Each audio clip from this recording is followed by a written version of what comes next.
First సినిమానే వాల్తేరు వీర అయితే మళ్ళీ దాని తర్వాత సినిమా చేస్తే వాల్తేరు వీర అమ్మమ్మ కూడా అవ్వాలి. ఫ్యాంటాస్టిక్. మీకు ఆ కాన్ఫిడెన్స్ ఉండడమే మొట్టమొదటి కీలకమైన పాయింట్, చాలా ఇంపార్టెంట్ ఇంగ్రీడియంట్ అది, మీ కాన్ఫిడెన్స్. అది ఆ కాన్ఫిడెన్స్ వల్లే కదా వాల్టర్ వీరే వచ్చింది. మోర్ దెన్ కాన్ఫిడెన్స్ అంటే మీకు ఒక విషయం చెప్పాలి. చిరంజీవి గారు ఎలా ఉంటుందంటే, నేను ఎందుకు 91 days నాన్ స్టాప్ షూట్ చేశానని దానికి కారణం చిరంజీవి గారి నుంచి దగ్గరగా చూడటం. పని తప్ప వేరే దానికి అసలు స్పేస్ ఇవ్వడం ఆయన. ప్రతిరోజు భయపడుతూనే వస్తాడు సెట్కి. ఈ సీన్ షూట్ జరిగిపోతుంది, దీన్ని ఏమైనా చేయగలమా బాబీ అని అడిగేవాళ్ళు. ఇంత హోంవర్క్ మెగాస్టార్ చేస్తున్నప్పుడు మనం ఎందుకు చేయకూడదు, మనం ఎందుకు రిలాక్స్ అవుతాం, కథ ఓకే అయిపోయిన తర్వాత మేకింగ్ మీద తప్ప రైటింగ్ మీద ఎందుకు పెట్టట్లేదు, రైటింగ్ మీద కూడా పెట్టాలి కదా మనం అని ఒక కథని ఎన్ని యాంగిల్స్లో ఒక కమర్షియల్ సినిమాని ఆలోచించాలి, అంత హోంవర్క్ చేసేసాం. సో అక్కడి నుంచి నాకు మొదలైపోయింది. ఇప్పుడు నేను చేస్తున్న బాలకృష్ణ గారి సినిమాకి కూడా నేను చాలా కాన్ఫిడెంట్గా ఉన్నాను. ఎందుకంటే ఈ సినిమాని ఎన్ని రకాలుగా స్క్రీన్ ప్లే చేయాలి, ఎన్ని రకాలుగా ఒక హీరోని అద్భుతంగా చూపించాలి, ఎన్ని రకాలుగా వండర్స్ క్రియేట్ చేయాలి, అన్నీ హానెస్ట్గా చేస్తున్నాం. అవును. సో అది ఇస్తుంది మాకు ధైర్యం, కాన్ఫిడెన్స్ని. ఎగ్జాక్ట్లీ. ఎప్పుడు రెడీ, ఎప్పుడు సినిమా రిలీజ్ అయినా మేము రెడీ, నాన్ స్టాప్ షూట్ అన్నా మేము రెడీ. అంత బాగా ఇప్పుడు చేస్తున్న సినిమాను కూడా టీం అందరితో వర్క్ చేస్తాం. ఎన్బికే 109. యా. అసలు ఏంటి నాకు చాలా మోస్ట్ ఎగ్జిలరేటింగ్ పాయింట్ ఏంటంటే, బాలకృష్ణ గారి అభిమానులు అసలు ఇలా పండగ చేసేసుకుంటున్నారు ఈ సినిమా గురించి అని. అసలు వాళ్ళ రియాక్షన్ చూస్తుంటే ఏమనిపిస్తుంది మీకు? అంటే అదే దీని ఇంటర్వ్యూ టేక్ ఆఫ్ ముందు మీరే ఒక మాట అన్నారు, అతి చిన్న వయసులోనే చాలామంది స్టార్స్, బిగ్ స్టార్స్తో చేసే అవకాశం. ఎస్, అలా I have seen a long way of industry. So అలా పవన్ కళ్యాణ్ గారితో చేయటం, జూనియర్ ఎన్టీఆర్ గారితో, జైల్లో కుశా, వెంకటేష్ గారు, నాగ చైతన్య, చిరంజీవి గారితో చేసిన తర్వాత ఇంకా ఉన్న బిగ్గెస్ట్ స్టార్స్ అంటే మనకి బాలకృష్ణ గారు. ఎస్. సో ఫస్ట్ నుంచి ఆయన సినిమాలు ఒక నరసింహనాయుడు, సమరసింహారెడ్డి, సింహ, అఖండ ఇలాంటి మ్యాచ్. పైగా ఇప్పుడున్న బాలకృష్ణ గారిది ఎలా ఉందంటే అన్స్టాపబుల్ తర్వాత ఎక్కడెక్కడో రూటెడ్ ఫ్యాన్స్, మల్టీప్లెక్స్ ఫ్యాన్స్, చిన్న చిన్న యూత్, మా పాప జనరల్ ఫ్యామిలీస్. అంటే మా పాప అఖండ పాటలు తెగ చూస్తూ ఉంటుంది. ఎందుకంటే ఆ క్యారెక్టర్ సూపర్ మ్యాన్ హీరోగా వాళ్ళు ఓన్ చేసుకున్నారు. అవును. వచ్చి దైవ రూపంలో వచ్చి త్రిశూలం పట్టుకొని పొడిసి తొబ్బుతుంటే పిల్లలు కూడా ఊగుతున్నారు, నవ్వుతున్నారు. సో అలాంటి బాలకృష్ణ గారిని ఇప్పుడు మనం వాల్తేరు వీరే తర్వాత నాకు రావటం నిజంగానే, నీకు అన్నాను కదా రవితేజ గారిని ఇస్తున్నప్పుడు మైత్రి రవి గారు ఎలా అయితే ఒక ప్రేమతో ఒక బండరాయిని వార్నింగ్గా ఇచ్చారో, అలా ఒక బిగ్గెస్ట్ సక్సెస్లో ఉన్నారు బాలకృష్ణ గారు. బ్యాక్ టు బ్యాక్ అఖండ, వీరసింహారెడ్డి, భగవంత్ కేసరి, వేరే స్ప్రీలు ఉన్నారు. ఆయన ఓపెనింగ్స్, ఆయన బిజినెస్, ఆయన ఫ్యాన్ బేస్, ఓవేషన్ ఈ రోజున. యా. సో ఇప్పుడు చిరంజీవి గారి తన తర్వాత బాలకృష్ణ గారికి అనగానే ఆ రెస్పాన్సిబిలిటీ మళ్ళీ యాజ్ ఇట్ ఈస్గా నాకు ఇప్పుడు మీరు చెప్పిన పాయింట్ చాలా బాగుంది. ఎందుకంటే బాలకృష్ణ గారికి ఉండే బీసీ అభిమానులు, బీసీ సెంటర్స్, మామూలు మాస్ థియేటర్స్ ఇవన్నీ ఉండగా ఈ అన్స్టాపబుల్ వచ్చిన తర్వాత ఈ బికేమే. మీరు మంచి మాట అన్నారు. నేను ఈ కథ రాసినప్పుడు నా ఫస్ట్ మేము ఒక వర్త్ లాగా తీసుకుంది ఏంటంటే, ఫస్ట్ లైన్ మేము స్క్రిప్ట్ రాసినప్పుడు బాలకృష్ణ గారితో project take off before, Balakrishna గారికి ఉండే మ్యాసివ్ బీసీ సెంటర్ అభిమానులు ఓట్ బ్యాంక్ లాగా fan base as it is ఉంటుంది. మాస్ థియేటర్స్ బాబీ తీసినా ఇంకా ఎవరు తీసినా ఆ ఫ్యాన్ బేస్ వస్తుంది. అది బ్యాంక్, అది బ్యాంక్.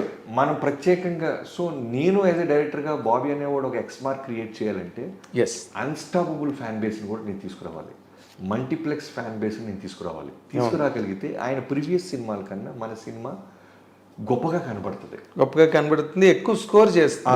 అంటే రికార్డ్స్ అని నేను మాట్లాడను, ఎక్కువ థియేటర్ రిలీజ్ అని నేను మాట్లాడను. బట్ ముందు సినిమా కన్నా మన సినిమా ఏం చేసాం, మనం ఏం పీకామని మాట్లాడుకుంటే మల్టీప్లెక్స్ యూత్ని, యంగ్స్టర్స్ని విజిలేపించాలి. బాలకృష్ణ గారు ఫైట్స్ చేస్తే చూసాం, బాలకృష్ణ గారు ఎమోషన్ చేస్తే చూసాం. ఎందుకంటే 100 సినిమాలు పై చేసేసాడు ఆయన కూడా. అవును. సో కత్తి మీద సాము చిరంజీవి గారితో బాలకృష్ణ గారితో చేయటం అనేది కత్తి మీద సాము. ఎందుకంటే అన్ని అవతారాలు చూసేసారు ఫ్యాన్స్. అవును. కొత్తగా నేను కథ చెప్పలేను. అవును. ఓన్లీ థింగ్ ఏంటంటే వాళ్ళకున్న క్వాలిటీస్ అన్నీ ఉంచుతూ బాబీ అనేవాడు ఇది కూడా చూపించాడు అనేది నేను ఏం చేయగలను అనేది హోంవర్క్ ఎక్కువ చేశాం. ఓ ఇది కూడా ఆల్మోస్ట్ మేము ఫిబ్రవరి ఎండ్ నుంచి మొదలెడితే మొన్న మేము స్టార్ట్ చేసేదాకా ఆల్మోస్ట్ 8 నెలల కష్టం మాది. ప్రతిరోజు వర్క్ చేస్తూనే ఉన్నాం. గారి కెరీర్లో వాల్తేరి వేరే అనేది ఎంత బ్యూటిఫుల్ చెరిషింగ్ మూమెంట్గా అందరూ మాట్లాడుతున్నారో, బాలకృష్ణ గారితో కూడా బాబీ గారు ఇంత గొప్ప సినిమా తీసేసాడా అని అందరూ మాట్లాడుకోవాలనే ఒక స్వార్థం ఉంది నాకు. ఎక్కడికి వెళ్ళినా సరే అమ్మ బాలకృష్ణ గారిని ఈ యాంగిల్ ఎలా పట్టావు నువ్వు అనాలి. ఎగ్జాక్ట్లీ. ఇప్పుడు మీరు చాలా కొత్తగా అనిపించిన మాట అది. ఏది మీరు ఒక ఎడ్జ్ తీసుకున్నారే, అన్స్టాపబుల్తో ఆయనకి he became a drawing rooms hero, A bedrooms hero. అంటే గదిలో కూర్చుని ఆయన ప్రోగ్రామ్ చూసుకుని సంతోషపడిపోయే కొత్త ఆడియన్స్ వచ్చేసారు ఆయన. అవును. పైగా ఒక చిన్న కంపారిజన్ అంటే చిరంజీవి గారు ఏంటంటే ప్రతిదీ కథ అడుగుతారు, ప్రతి డైలాగ్ పేపర్ ముందుగానే వింటారు. బాలకృష్ణ గారిది ఎలా ఉంటుందంటే సర్ప్రైజింగ్లీ డైరెక్టర్ని గుడ్డిగా నమ్మేస్తారు. ఎస్, ఓ డైరెక్టర్ అంటే ఒక ఇంటర్వ్యూలో ఎప్పుడు చెప్పారు ఆయన ఈ మధ్య, మా నాన్నగారు లాగా అని. అది నిజం. డైరెక్టర్ ఏం చెప్తే అదే. డైరెక్టర్ మనకన్నా బాగా ఆలోచిస్తాడు కదా, డైరెక్టర్కి ఎక్కువ రెస్పాన్సిబిలిటీ ఉంటుంది కదా, తను అడిగింది నేను ఇవ్వాలి కదా అనే ఒక గుడ్డి నమ్మకంతో విపరీతమైన అంటే ట్రస్ట్తో వస్తాడు. అంత ట్రస్ట్తో వచ్చినప్పుడు నాకు ఇంకా బర్డెన్ పెరిగిపోద్ది. అవును, మీరేం అడగట్లా, అవును, నేనేం చెప్తే అది చేస్తున్నారు మీరు, సో నేను అద్భుతమే చేపించాలి. ఇప్పుడు మళ్ళీ రవి గారి లాంటి హెచ్చరికే ఇక్కడ సేమ్ అంతకంటే పెద్దది, అంతకంటే చాలా పెద్దది. ఎందుకంటే రవి గారికి నేను ఇంకా పవర్ లాంటి సినిమా చేసి వచ్చా. అవును, బాలకృష్ణ గారితో ఫస్ట్ సినిమా నాకు. ఫస్ట్. సో ఖచ్చితంగా ది బెస్ట్ బ్లాక్ బస్టర్ ఇవ్వాలి. ఎస్, రెవెన్యూలు ఎంత చేసినాయి ఇవన్నీ పక్కన పెడితే థియేటర్ నుంచి బయటికి వెళ్ళేవాడు బాబన్నా ఏం చూపించావన్నా మా బాలయ్య బాబుని అని అనాలి.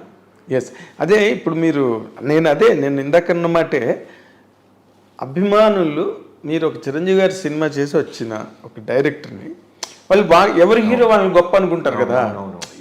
ఇన్ జనరల్గా మనం ఎప్పటి నుంచి చూస్తున్నది అది. అలాంటిది ఒక చిరంజీవి గారికి ఒక రవితేజ గారికి వాళ్ళిద్దరికీ కలిపి ఒక సినిమాని ఒక పెద్ద బ్లాక్ బస్టర్ ఇచ్చి ఇప్పుడు బాలకృష్ణ గారి దగ్గరికి వచ్చారు అనగానే వాళ్ళు ఎక్కడ మీ దగ్గర ఆ తేడా, ఆ వ్యతిరేకత ఏమి ఫీల్ అవ్వకుండా మోర్ ఓవర్ ఎక్కువ హ్యాపీనెస్ ఫీల్ అవుతున్నారు. They are receiving you with both the hands. Bobby గారి సినిమా అన్న టైప్లోని అసలు అనౌన్స్మెంట్ ఇచ్చిన రోజు నుంచి నాకు పర్సనల్ మెసేజ్ అయ్యి ఉండొచ్చు, సోషల్ మీడియాలో నన్ను ఇన్బాక్స్లో మెసేజ్లు పెట్టవచ్చు. వాళ్ళు ఒకటే, అన్న 3 బ్లాక్ బస్టర్ల తర్వాత బాలయ్య బాబు వస్తున్నారు, నీ మీద నమ్మకం ఉంది, కుమ్మవతలు దుబ్బే అన్న అని థమ్సప్లు ఫైర్ సింబల్స్ వేసి మోటివేట్ చేస్తారు నన్ను. అవునా? కదా, అదే చాలా విచిత్రంగా నేను చాలా చోట్ల చూశాను. వీరికి ఎంతో మంది అభిమానులు వచ్చారు. బాలబాబు గారి అభిమానులు కడప జిల్లా అనంతపురం నుంచి జగన్ అన్న అని ఉంటారు. అవును, ఆయన నాకు ఎన్నో ఇయర్స్ నుంచి తెలుసు. అవును, నేను చిరంజీవి గారి సినిమా చేసిన, వెంకటేష్ గారి సినిమా చేసిన, తారక్ గారితో సినిమా చేసిన, ఎప్పుడు ఆయన మెసేజ్ పెడతాం జరుగుతూ ఉంటుంది. ఓకే. సో వాళ్ళందరూ ఏంటంటే బాబన్న ఖచ్చితంగా బాగా చూపిస్తాడు మన బాలయ్య బాబుని అని నమ్మకం ఉంది వాళ్ళకి. క్యాలెండర్లు తీసుకొచ్చిస్తుంటారు, కేక్స్ పంపిస్తున్నారు. నా బర్త్డేకి మొన్న ఆగస్ట్ బర్త్డేకి నేను ఇంకా సినిమా స్టార్ట్ చేయలేదు, అప్పటికి ఎంతో మంది వచ్చి నాతో ఆ వామ్త్ లవ్ అంతా చూపిస్తూ ఉన్నారు. అదే అసలు మీరు వెరీ వెరీ లక్కీ అండి ఆ విషయంలో. నేను గుంటూరు నుంచి వచ్చిన కుర్రోడుగా డైరెక్టర్ అయిన తర్వాత నేను ఇండస్ట్రీలో గమనించిన ఒక మాట ఫ్యాన్స్కి మాత్రం నేను ఖచ్చితంగా చెప్పాలనుకుంటుంది ఏంటంటే, మనం రకరకాలు అనుకుంటాం, ఈ హీరో ఆ హీరో, అది వేరు ఇది వేరు, ఆ గ్రూప్ వేరు ఈ గ్రూప్ వేరు, ఈ క్యాంప్ వేరు అని. నా సినిమా పూజ రోజు బాలయ్య బాబు గారితో బర్త్డే రోజు జూన్ 10th స్టార్ట్ చేస్తే ఫోన్ చేసి చిరంజీవి గారు, తమ్ముడు all the best for Balayya Babu గారి సినిమా, వాల్తేరి వేరే కన్నా చాలా విజయవంతం అవ్వాలని మనస్ఫూర్తిగా కోరుకుంటున్నాను, అస్సలు రిలాక్స్ అవుతూ కష్టపడి తమ్ముడు అని ఫోన్ పెట్టేశారు. అలానే బాలయ్య బాబు గారితో లాస్ట్ 5 months నుంచి చాలా క్లోజ్ అసోసియేట్ అయ్యి ట్రావెల్ అవుతున్నాను. ఆయన అంతే, ఎప్పుడు టాపిక్ వచ్చినా మా బ్రదర్ చిరంజీవి గారు ఆ సినిమా బాగా చేశారు, ఆయన బాగా కష్టపడ్డారు, ఇలానే ఉంటుంది. తెలియని వాళ్ళే కొట్టుకుంటుంటారు, తెలిసిన వాళ్ళు నిజంగా నాకు ఆ ప్రేమ, ఆ ఇద్దరి పట్ల ఆ రెస్పెక్ట్ ఇచ్చుకోవటం, ఇవన్నీ ఉంటాయి.